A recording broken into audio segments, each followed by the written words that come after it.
Hello, welcome to MJRRPG. The following is a review of the Call of Cthulhu Gaslight scenario, The Phthonus Cabinet, written by John Crowdis.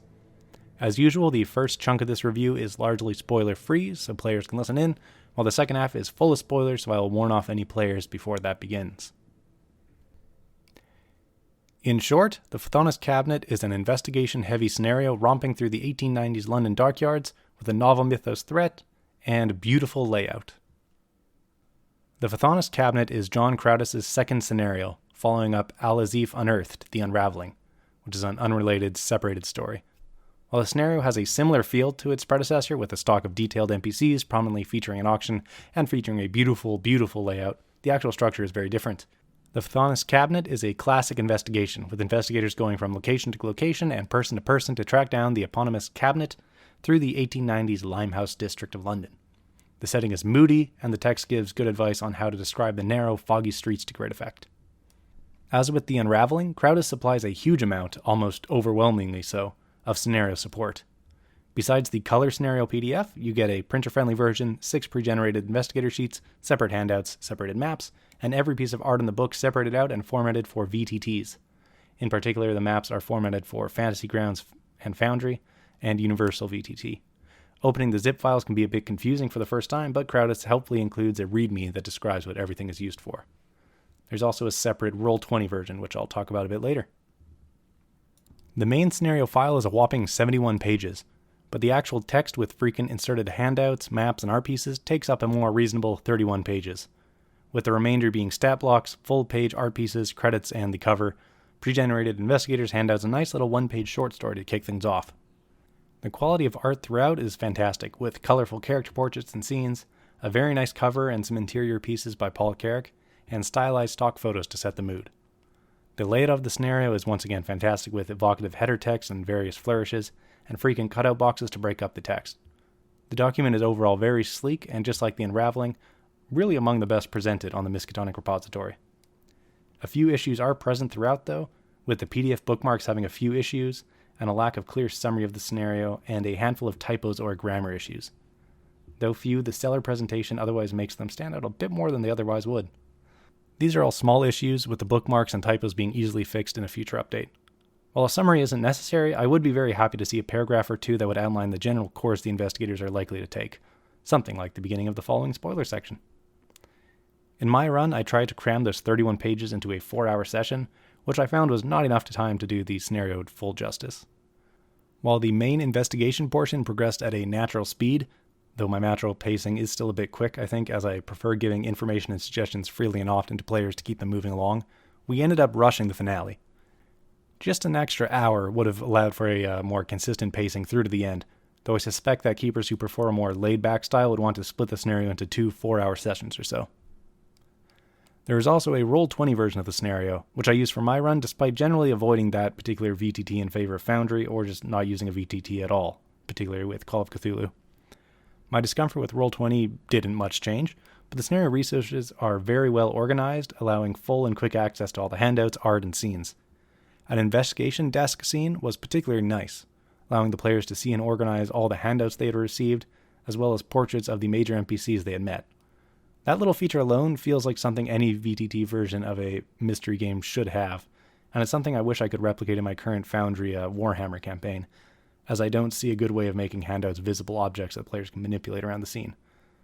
That has nothing to do with anything, just thought I'd say. It gives a very hands-on feeling, and I imagine it could be used to great effect in a larger scenario campaign where players are organizing dozens of clues and character pictures into a big, wide conspiracy web.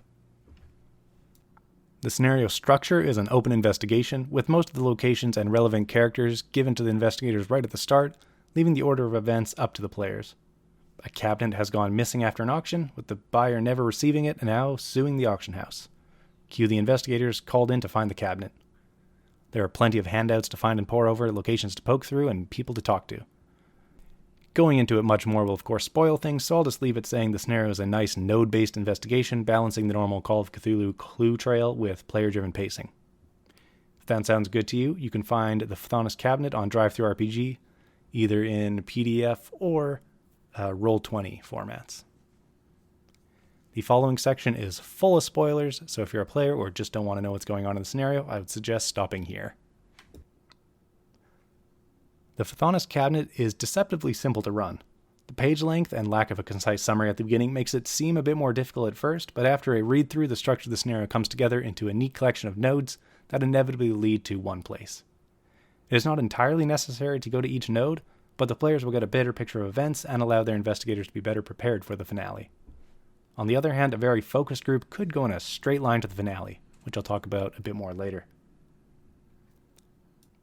The scenario starts with the most classic of Call of Cthulhu intros. The investigators are hired for a job and go to their employer's office to get their starting clues. The group is hired to hunt down the Phthonus cabinet, which was sold in an auction but wasn't delivered to the client. They are given a number of leads, including the names of the competing bidders, the warehouse the cabinet came from, and the address of the delivery driver. The truth is, the cabinet holds within it a particular terror from beyond that causes those nearby to desperately and avariciously desire it. One of the losing bidders bribed the delivery driver to give him the cabinet, keeping it in a secret storehouse. By the start of the scenario, the delivery driver has died, having torn out his own eyes in madness, and the thieving bidder reduced to a near-undead husk protecting the cabinet. The only direct way to find the hidden storehouse is through the thief's wife or butler, who both know the location of the hidden storehouse. They won't offer that information unless presented with proof. It may be there in the form of a note to the delivery driver written by the thief with a shorthand script that only the wife can decipher. That being said, if convinced that her husband was in mortal danger or threatened with hefty legal repercussions should she hide her potential criminal husband, I imagine she would want to share that storehouse location. Should this happen, the additional locations become largely moot and the investigators can head straight to the storehouse to find the cabinet and then probably die. This isn't necessarily an issue, as they could encounter the cabinet and the horror within and then flee, leaving the remainder of the scenario as the investigators decide what to do with the cabinet, and potentially visiting the unexplored nodes to find anything helpful, like a particular mythos tome. But if a keeper would rather front-load the investigation as well as prevent a linear discovery of the cabinet, a simple change would be to make the thief's wife or butler unaware of the secret storehouse, and so outright requiring the note from the delivery driver which contains the shorthand that must be translated. Alternatively, only the wife or the butler is aware of the storehouse but will not give it away, as they are a partner in crime with the thief. Once convinced that the thief is in danger after the investigators arrive, they eventually go to the storehouse to check in, themselves becoming enthralled by the cabinet. The remaining innocent wife or butler could trail them and then go back to the investigators for help. This could also be a fail-safe in case the investigators get stuck at some point. Despite my run ending somewhat abruptly as we ran low on time, it actually did lead to a conclusion that I greatly enjoyed and hadn't expected to happen given the usual way Call of Cthulhu scenarios unfold, as well as the potential conclusion's brief description in the text. Rather than try to destroy the cabinet or exorcise the terror within it, with a little bit of psychic nudging by the terror, the investigators decided to simply return the cabinet to its buyer, dooming him to becoming an enthralled husk, along with however many future generations of unfortunate owners. An appropriately bleak conclusion that I like so much, I think I might bend the scenario towards it if I ever run it again, perhaps by removing the ability to banish the creature, instead having the Mythos Tome explain the creature's mechanics a bit more in detail, so the players are left with a more informed decision of how to risk disposing of the cabinet and the potentially immortal threat within it, but without having any ability to actually completely destroy the creature. The Phthonus cabinet is a solid investigation, as well as a good introductory scenario for the Gaslight setting and a potential campaign starter, with enough freedom to let the players set their own pace, but enough structure to keep the story focused and the playtime reasonable, and comes with a versatile mythos threat that could be repurposed for more personalized use in homebrew settings. And the layout is fantastic, once again something any Miskatonic Repository writer or TTRPG community creator in general should take a look at for inspiration. Once again, the Phthonus cabinet can be found on DriveThruRPG either as a PDF or for Roll20. Thank you for listening. As always, credit to Crowdchamber for use of their album, Cthulhu. Until next time, have a good one.